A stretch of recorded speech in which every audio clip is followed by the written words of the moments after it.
எல்லாருக்கும் இந்த இடம் நான் ஞாபகம் இருக்கும்னு நினைக்கிறேன். இதே மாதிரி ஒரு இதே இடத்துல தான் நாங்கள் வந்து போஸ்ட் பண்ணோம். லைக் நான் ஒரு வாரமாக அலைஞ்சிட்ருக்கேன், ஆனால் இன்னும் வந்து ஒரு வேலை கிடச்ச பாடு இல்லை, ஓவர் குவாலிஃபைட்னு ரிஜெக்ட் பண்ணிட்டாங்க.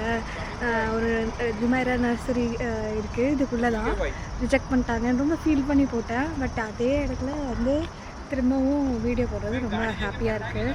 இப்போது 6 மந்த்துக்கு மேலே எக்ஸ்பீரியன்ஸ் ஆயாச்சு. இப்போல்லாம் நம்மகிட்ட வேலை கேட்குறாங்க எல்லாம், இருந்தால் சொல்லுன்னு சொல்கிறதெல்லாம் நினச்சா நல்லா தான் இருக்குது. ஸோ இதில் நம்ம புரிஞ்சிக்க வேண்டியது என்னென்னா, எல்லாருக்கும் ஒரு டைம் வரும். அந்த டைம் வரப்போ நம்ம நல்லா யூஸ் பண்ணிவிட்டு அப்படியே லைஃப்பை அப்படியே அடுத்தடுத்த கட்டத்துக்கு எடுத்துகிட்டு போயிட்டு நம்ம ஹாப்பியாக இருக்கணும், அவ்வளோதான்.